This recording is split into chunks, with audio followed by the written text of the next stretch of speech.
Good morning, Golden Corner Church. I'm so glad to see you on this beautiful, hot July morning. Today I want to start a brand new sermon series entitled The Power of One. Back in the winter, I woke up one morning just insanely early. I don't know, 2:30, 3. And I lay there tossing, turning, frustrated, praying, please, God, help me get back to sleep. I'm not the brightest bulb in the pack, but in a little while, I kind of put two and two together and realized God's got something He wants to say to me. And so I got up, got dressed, drove up here to my office, made a big honking cup of coffee, sat down, and you ever just open up the Bible and you felt drawn to a particular portion of the Bible, a book of the Bible, and I just felt drawn to the book of Joshua, the Old Testament book of Joshua. I started reading, of course, chapter 1, verse 1, and man, I got through the first 9 verses and continued reading and kind of noticed that I'd lost focus. My mind was drifting, so I went back, kind of determined I'm going to start back chapter 1, verse 1. I'm going to pay better attention, and that happened 2 or 3 times. I began to realize whatever God's trying to show me is right here in the first 9 verses of Joshua chapter 1. I don't know if you're familiar with those verses and the story behind it, but this is what was taking place. God, through the leadership of a man named Moses, had led His people out of bondage. They'd been in bondage in Egypt for over 400 years. And under this man's leadership, He got them out. That's a significant step. But He had also, under Moses' leadership, led them through this perilous wilderness. And they get on the other side of the wilderness, and Moses died. So Israel is going through this transition in leadership. And the man that's going to take over Moses is a guy that Moses had groomed himself. His name was Joshua. And in Joshua chapter 1, the first 9 verses, God and Joshua are having a conversation. And God says to him, okay, Moses is dead. I'm going to give you the Hodge paraphrase, okay? Moses is dead. He's gone. And kind of like, well, it was a good thing to get out of Egypt. That was a great accomplishment. I know you're glad that's behind you, and man, it's a good thing to get through this wilderness, and I know you're so glad that that's behind you. But Joshua, I'm not done. I'm not through. The whole idea of getting you out of Egypt and getting you through the wilderness was so that I could one day give you your own land, man, a special place where you and the Israelites can live, and that land is just beyond the Jordan River where you're now camped. Essentially, God said to Joshua, there's more here. There's more I want you to experience. There's more I want to give you. There's more I want you to accomplish. And Joshua, it's time for you guys to pursue this. And Joshua, you're going to lead them.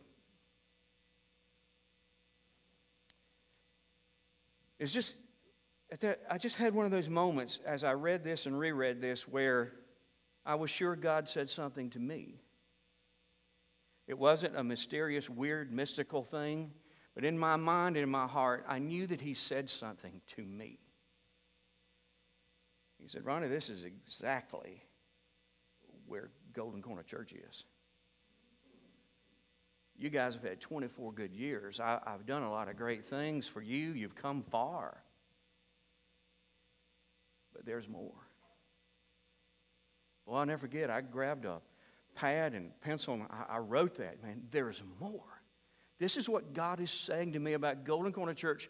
There's more. There's more for us to experience. There's more for us to possess. There's more for us to accomplish. And this is what God said. And Ronnie, it's time for you guys to pursue it. You got to take the lead on this. So you know what that means, don't you? I'll tell you what, over the next several weeks, let me tell you essentially what we're going to be doing. We're going to be pulling up the tent stakes. We're going to be packing our things together. Because this church is about to make a big, bold move in the direction that God has chosen. Now, some of you are sitting there thinking, you're taking this literally. Like, we're going to pack up all these chairs, you're going to pack up the sound. Where are we going? You know, we're not leaving the building. We're not leaving this property. We're going somewhere. There's more, and it's time for us to pursue it. So where do we begin? I think the first thing we've got to know is this. We've got to understand the power of one. The power of one. Over the next few weeks, we're going to learn some things about Golden Corner Church. And I think we're going to identify some steps that each one of us has to take if we're going to experience and accomplish more. You know, if you were to ask me, I'm the senior pastor here. If you were to ask me, Ronnie, if you could choose one adjective that would be used to describe Golden Corner Church, what adjective would you choose? And I know what somebody over here just thought. You thought, I know the word that Ronnie would choose. He would choose the word contemporary. That's what you would want Golden Corner Church to be described as a contemporary church. Wait, now somebody right here, I know what you thought. No, that's not it. I think Ronnie would want Golden Corner Church to be described as a popular church, a well-known church. Now, wait a minute. Somebody over here, I know what you thought. That's not it. You thought Ronnie, like any other pastor, would love for Golden Corner Church to be known as or described with the adjective large. He wants Golden Corner Church to be a large church. Now, I got to be frank with you, okay? I want you to know something about me as your senior pastor. I really don't have any aspirations for Golden Corner Church to be popular, large, and I really don't care much if we're described as contemporary. If I could only choose one adjective that would be used to describe Golden Corner Church, you know the adjective I would choose? Transformational. That's the one I would choose. I want you to know that about your pastor. It is my goal. It is my aspiration. You know, everything I do, I'm doing to try to move us in the direction that you and I could become a transformational church. You ask, Ronnie, what in the world does that mean? I want Golden Corner to be the kind of church God uses to transform people. I want lives to be changed at Golden Corner. I want to see people changed for the better and changed forever. I want to see the unsaved saved, and I want to see the saved being transformed into Christ-likeness. I want to see people raised from spiritual death to spiritual life. I want to see some people who were hell-bound become heaven-bound. I want to see Jesus recreate some people from the inside out, transforming them into absolute new creations. I want to see an exodus of people flooding out of the kingdom of darkness and entering into the kingdom of light. I want to see people who have been far from God growing closer and closer to Him. I want to watch as God's kids grow from spiritual infancy to spiritual maturity. I want Jesus to use Golden Corner as a means of continuing His work so lots of lives are changed for the better and changed forever. I want us to become a transformational church. So here's the all-important question for this morning. What would that take? I want to answer it by sharing a story with you that's found in the Old Testament, the book of 2 Kings, chapter 5. This story is found in verse 1 through 19. I want you to listen to me carefully. Okay? If I were to tell you that in my 20 years of being here, that this is probably undoubtedly the most important sermon series I've ever delivered, would it change the way you were listening to it? Because that's what I believe. I believe this is the most important sermon series I've ever shared with you. Try your best to get what I'm saying. What does it take to be a part of a transformational church? What does it take to see transformation take place? Let me tell you this story. This story kind of revolves around an Aramean gentleman named Naaman. Naaman was a mighty warrior. He was one bad dude. This guy on the battlefield, it was obvious that he was a skilled fighter. But on the battlefield, it became very obvious that he had a lot more than just fighting skills. It became obvious that he had leadership skills. And so the man was promoted through the ranks over and over and over again until eventually he was the commander of all the army of Aram. He had about everything in the world that you and I would ever want. He had achieved incredible success. He had the highest position he probably ever aspired to have. He was recognized. He was respected. He was a man of incredible wealth. He had connections. His peers loved him. He had a great family. I'm telling you, anything you and I could ever aspire and say, I want that before my life's over, I want that. He had it. But in spite of that, he was a man who was suffering. That's the word the Bible uses. He was suffering from an incurable skin disease called leprosy. Now, leprosy had discolored his skin and probably was causing him a great deal of pain with leprosy. You experience some rotting of flesh and you lose some of your members. You know, leprosy was a disease that stole the quality of your life while it was in the process of stealing your life. So he's suffering from leprosy. Now, one night the Aramean raiding party is going to Israel, and they brought back with them a young Israelite woman that they had taken captive, and this woman was given to Naaman's wife to be her personal attendant. Now, her name is never given to us. We don't know exactly who she was, but I got to tell you, she's rapidly becoming one of my greatest biblical heroes. You think about this. Naaman's armies were responsible for her losing her freedom, losing her life, losing, her dreams, her aspirations, lost everything. She is taken captive and becomes a slave. You know what she did? She felt compassion toward Naaman because he was a leper. She cared about this man. She thought she knew that he could be helped. So one day she says to Naaman's wife, I wish my master would go to Samaria, the capital of Israel, because there's a prophet that lives there. She was speaking of the prophet Elisha, and she said, I think Elisha could heal him. Now, I'm going to ask you something. The guy that took you captive, that took your life away from you, are you ever going to feel enough compassion that you would step into the picture and say, I think I know where he can get some help? This lady amazes me. That's what she did.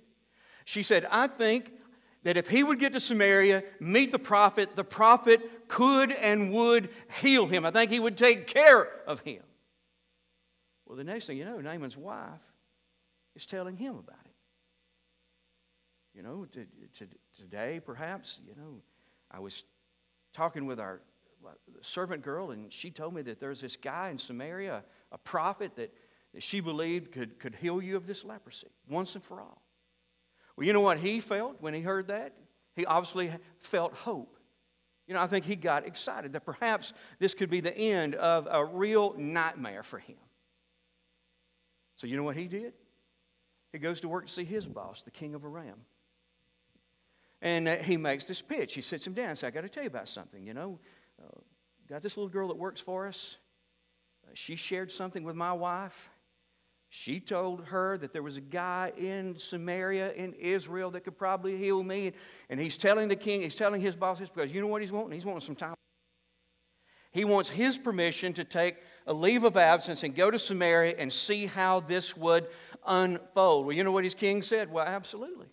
If you need some time off, you get some time off. And furthermore, I'll tell you what I'll do. I will handwrite a letter introducing you to the king of Israel. So obviously the king of Aram and the king of Israel knew each other. They were on some kind of speaking terms. I'll write the letter introducing you and encouraging him to do whatever he needs to do so that you're healed of this leprosy. So he was cooperative.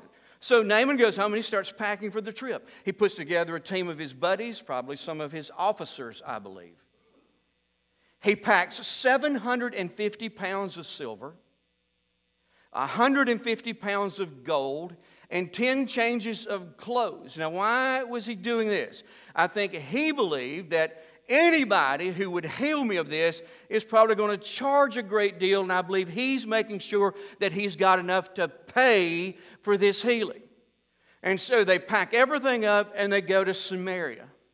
Now, when they get there, Naaman goes in to see the king of Israel, and he presents him with this letter, this official-looking document. The king of Israel opens it up. He says, hey, this is from your friend, king of Aram. This is Naaman, who is standing before you, the commander of my armies. You know, I love this guy, and I want you to see to it that he is healed of his leprosy. Now, how would you think the king of Israel would respond to that? You know what the Bible said? The Bible said he experienced a complete meltdown. The dude stood up, looked around his court, tore his clothes, and shouted a question to everybody. He asked him, he said, am I God? Am I God? You know what he's asking? Can I perform miracles? You know what the king of Israel thought? The king of Aram is asking me to do something that he knows I can't do, so that when I do it, he'll use it as an occasion to attack me and my people. That's what's going on. Now, there's somebody standing in the room that has the wherewithal, the discernment to recognize Naaman didn't need to come to the king, because the king can't do a thing for him. Naaman should have gone down to see the prophet. And so a messenger is dispatched that goes down and finds Elisha and tells him what's going on. Elisha said, okay, you go back and take them this message. Tell that man to come see me, because when he does, when I'm through with him, he will know that there's a prophet in Israel, that there's still a true prophet in Israel. So Naaman and his entourage, they head down to the preacher's house, and while they're en route, apparently God spoke to the prophet Elisha and said, I'm going to heal this man, and here's how it's going to happen. And so Elisha goes to his assistant, whose name was Gehazi, and he said, in just a little while, there's going to be a guy knock at the door. When he does, you'll recognize him. He's a leper. He's wanting to be healed of his leprosy, and here's what you are going to tell him to do. You tell him to go down to the Jordan River and dip 7 times, and it will be done. So in a little while, there's a knock at the door. Gehazi opens the door. There stands this big, imposing-looking man. Of course, he recognized immediately that he has leprosy. And in my mind, I just hear Naaman going, Elisha? And the guy goes, no, I'm not him. I work for him. I'm his assistant. And so I'm assuming that you are the guy that wants to be healed, so here's what you're supposed to do. Go down to the Jordan River and dip 7 times, and it's going to happen. Have a good day. Good to see you. He closes the door. Now, if you're Naaman, you've got this incurable disease. It's stealing the quality of your life, stealing your life. And all of a sudden, you get this word, you're going to be healed. You're going to be healed. This is all you got to do. You got to go down there. How are you responding? Don't you feel a great deal of relief, happiness, joy, that kind of thing? You know how this guy responded? The Bible said he stalked away in a rage. Get this. Stalked. I like that word. Can you kind of see him kind of stiff-leggedly walking through Elisha's yard? And man, I'm telling you, he is enraged at this. And so the guys that are with him, they gather around and they said, boss, what's the problem here? You know what he said? I thought I was at least important enough that the prophet himself would come out and talk with me. But instead, he sent that jackleg assistant of his out here to talk to me. He was insulted by that. And he said, it didn't go down the way I thought. This is actually what he said. I thought he would come out and wave his hands over me, and he would do some kind of incantation and call on the name of his God. And he said, I thought he would heal me in some spectacular way. He said he wants me to go dip in the Jordan River. Any of you ever been to Israel? Jordan River is muddy. It looks like flat shoals after a big storm. He said, if I was going to go dip in a river, we got better rivers back at the house. I'm going home. His men rallied around him. And they said, no disrespect. I mean, this is your boss. He's a fierce warrior, and he's mad. And they said, just no disrespect, would you listen to us for just a minute here? There's a lot at stake. You've come a long way. If this man had asked you to do something difficult, telling you that it would lead to your healing, you'd do it. But he's told you to do something simple. We think you ought to try. Well, their words calmed him and encouraged him. I want you to look what happened next. 2 Kings 5, verse 14. So Naaman went down to the Jordan River, and he dipped himself 7 times, as the man of God had instructed him. Now I want you to see this. And his skin became as healthy as the skin of a young child's. And he was healed. Bam. I tried to picture what was going on the banks of the Jordan River when Naaman came out of the water for the 7th time and they saw this radical transformation that had taken place. I got to believe that they were doing some high-five, and I think they were laughing. Man, I think that there was just this moment of celebration. You know, I think Naaman is awestruck. I think there's such a sense of relief. I think he feels so blessed. You know, I can see him coming up out of the water soaking wet. They're hugging him. They don't care that he's wet. This is incredible. They're so grateful for their friend. Undoubtedly, Elisha changed his clothes. You know where he goes? He goes back to the preacher's house. And he knocked on the door, and this time the preacher came to the door. Now, what do you think Naaman would say at this point in time? I'm so moved by what he said. He looked at Elisha and he said, now I know. Now get this. Now I know that there is no God but your God. I got it. You know what he's saying? I got the object lesson in this. There is no God but your God. He said, why don't you take a gift? In other words, man, I got silver, I got gold, I got clothes. You know, why don't you take something? Elisha goes, no. It's not about the money. You know what Naaman said next? He said, I want you to know something. I will never, ever again in my lifetime bow to, worship, or serve one of the gods of my people, only your God. You know what he's saying? Your God today has become my God, period, singular. That's what he said. You know what Elisha said to him? Okay, go in peace. Go in peace. Now, I tell you that story, there are 3 things, really, that I wanted you to notice. And one, I wanted you to see what transformation looks like. Naaman was completely transformed. Skin restored like that of a young child. Listen, no age spots, no sun damage, no battle scars. Gone. This horrific, incurable disease was purged completely from his body. From the outside looking in, it was obvious Naaman's been transformed. However, there was a whole lot more to Naaman's transformation than what met the eye. He came out of that river, his thinking changed. Now he firmly believed that there was only one God, and that was Israel's God. His relationship with God changed. He came out of the river. He made a commitment to this one true God. From this point on, you'll be my God. His values changed. From this point on, his new God would take first place and be given absolute priority in his life. His behavior changed. He said, Elisha, I promise you this. I will never, ever again worship or serve any other God, not the gods of my culture, other than your God, who has now become my God. Naaman was a new man. He had been transformed really from the outside in.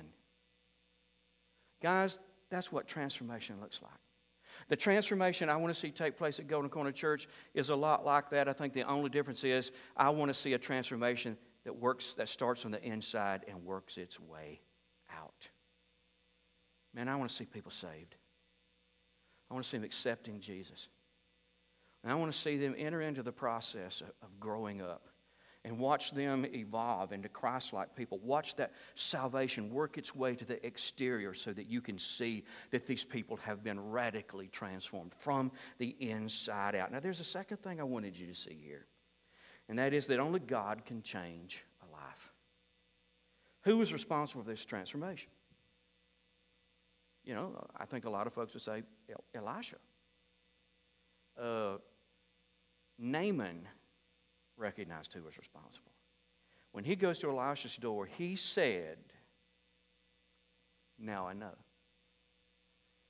that there is only one God, and he's the God of Israel.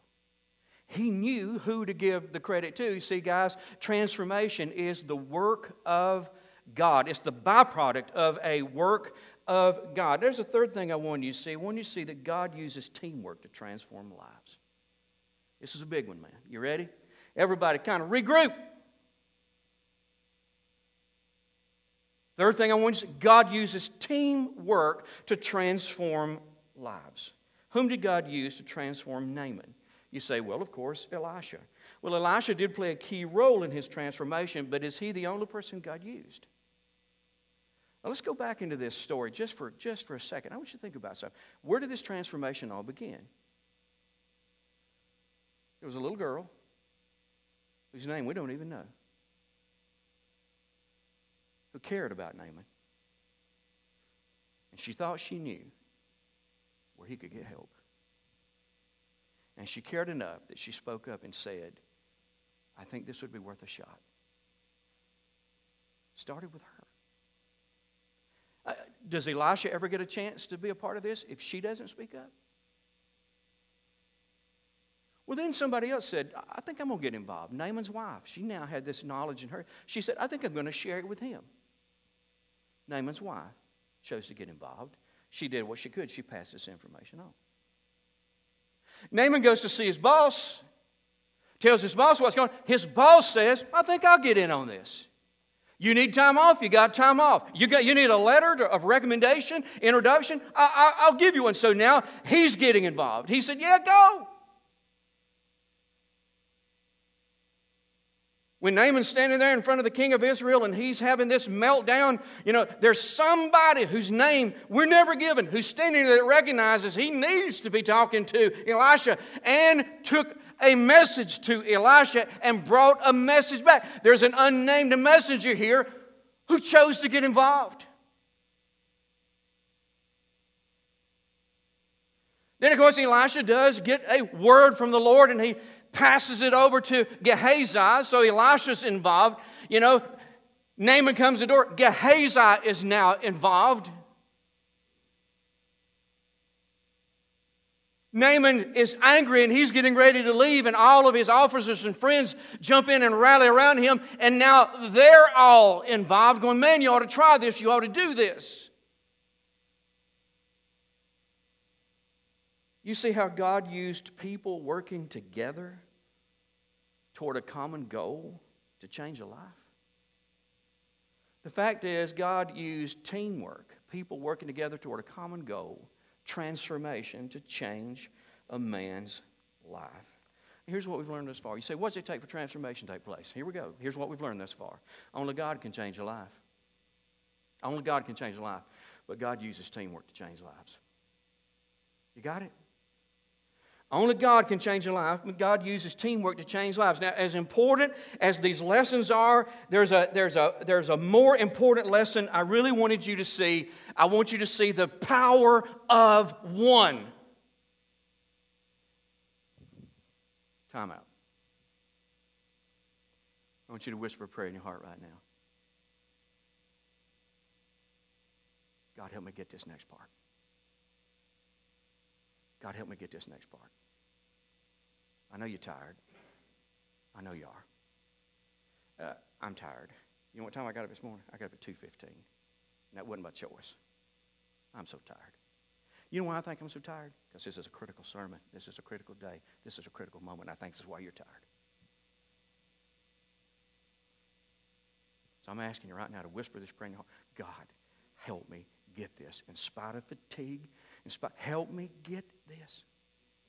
Yes, only God can change a life, but He uses teamwork to change lives. But man, the big lesson in this story is, in this story, we can see the power of one. Look at this story again. If anyone in our story had not done his or her part, would Naaman have been transformed? If anyone had just said, no, I'm not doing my part. Let's kind of go backwards. You know, here's Naaman. He just found out you got to go down the river, you got to dunk 7 times, and he's going, I'm not. What if his friends had just said, I don't want to get involved. You know him. We've all been on the battlefield with him. We know what he's capable of, and he's mad. You know, I think we just let sleeping dogs lie. Let's just let him get back in the chariot. We'll all go home and rethink this. But what if they had said, no, I'm not going to say anything. You know what would happen? I promise you this, Naaman wouldn't have been transformed. They were essential to this. What if Gehazi had not done his part? You know, Elisha told him, here's what you're going to do. Go tell him to go dip in the Jordan 7 times. What if he had taken a different message to Naaman? What if he said, hey, you want to be healed, big dog? Here's what you do. Eat 3 chicken legs and walk 100 yards backwards. It's going to happen. You know what? Would he have been transformed if Gehazi had not communicated the accurate message? No. If the prophet Elisha had heard that there's a guy here who has leprosy that wants to get healed, and he had been unwilling to get involved, or if he had been unwilling to get alone with God and get a word from the Lord on exactly what to do here, if Elisha hadn't got involved with this transformation, have ever taken place? No. What if this unnamed messenger who's sitting there in the king's court that recognizes this guy doesn't be talking to the king, and he's been talking to Elisha, who took word to Elisha and brought it back. What if he had not chosen to get involved and do a part? Would this transformation have taken place? No. What if the king had said, you're not getting any time off, man. We got a lot. This is our busiest season. We got this battle we're preparing for. You're going nowhere. What if the king had not given him time off? Would the transformation have ever taken place? No.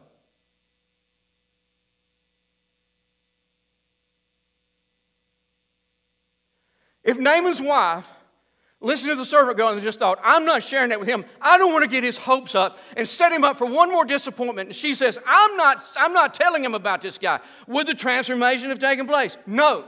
If the servant girl bows up and she's mad about what Naaman has done to her and she says, I know what he needs, but I'll never tell him, would this have ever taken place? The answer is unequivocally, absolutely no.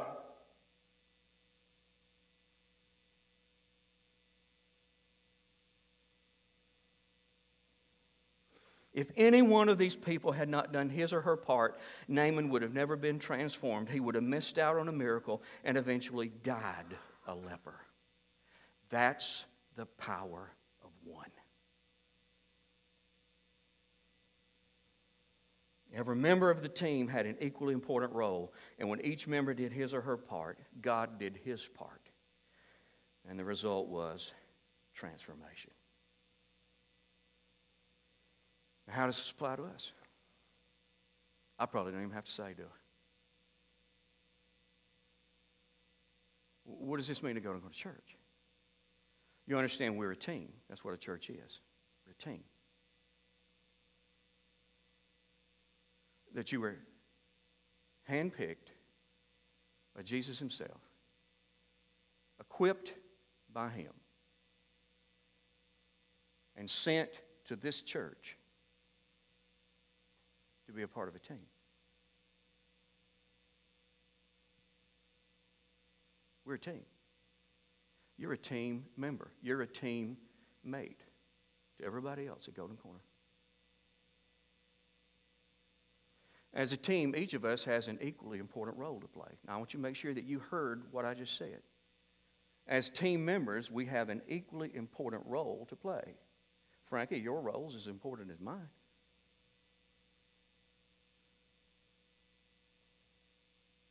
Karen, your role is as important as Frankie's.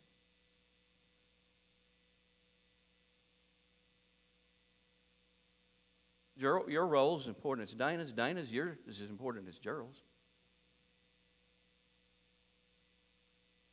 Here's the deal. We're a team. Every one of us equally important to what's going on at this church. I mean, who in our story was of lesser importance? They were all critical to this process of life change. If we're going to be a transformational church, here's what it means. Every member, every teammate has to do his or her part. Have to. Have to. If you can only remember one sentence or two sentences, get these next two, okay? If any one of us fails to do our part, someone's life isn't going to be changed. That's the power of one. If any one of us fails to, just refuses to do our part, someone's life isn't going to be changed. Now, you know what? You don't like to think about that. I don't like to think about that. You know why? Because that helps me understand that I'm responsible for my fellow man. We don't want to think about it. You know what? We want to live irresponsibly. We want to convince ourselves, I don't matter, as long as we've got the right people on staff, the right programming in place, that even without me, we're going to be a transformational church. That's not the truth. The truth is, we're a team. Everyone has a role, and everyone's role is equally important to anybody else's role. And when you and I fail to perform our role, somebody's life down the road is not going to be changed. That's the result. That's the power of one.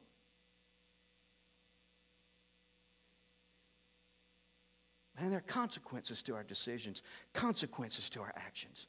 And in our case, as Christians and members of a church, you know what the consequences of uninvolvement? You know what the consequences are? There are unsaved people not being saved, and there are saved people not growing. Those are the consequences.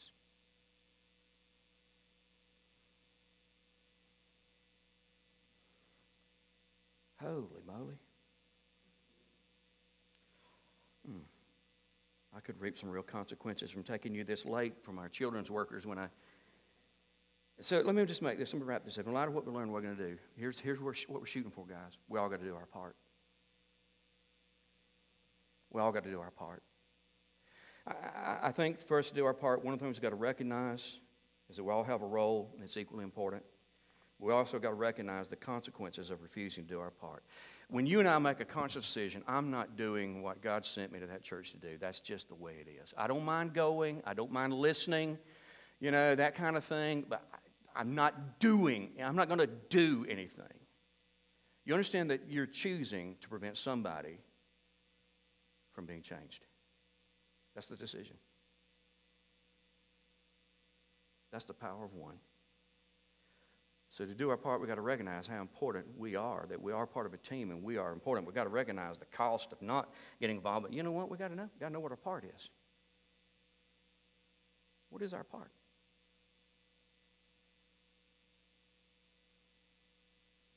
So So here's what we're going to do. We're going to pick up here next week. I don't know, next Sunday for sure, maybe the Sunday after. I promise you this, if you're here, by the time the sermon or sermons are over with, you'll know your part. You'll know your part. I'll know my part. And then we'll all just make a decision. We're going to do that or not. You know, we see some lives changed here. You know why? We've got some folks here that know and do their part. You can trace all that back to this little group of people. What would happen if all of us began to do our part? We'll see a lot of lives changed. That's what will happen. Let's pray together.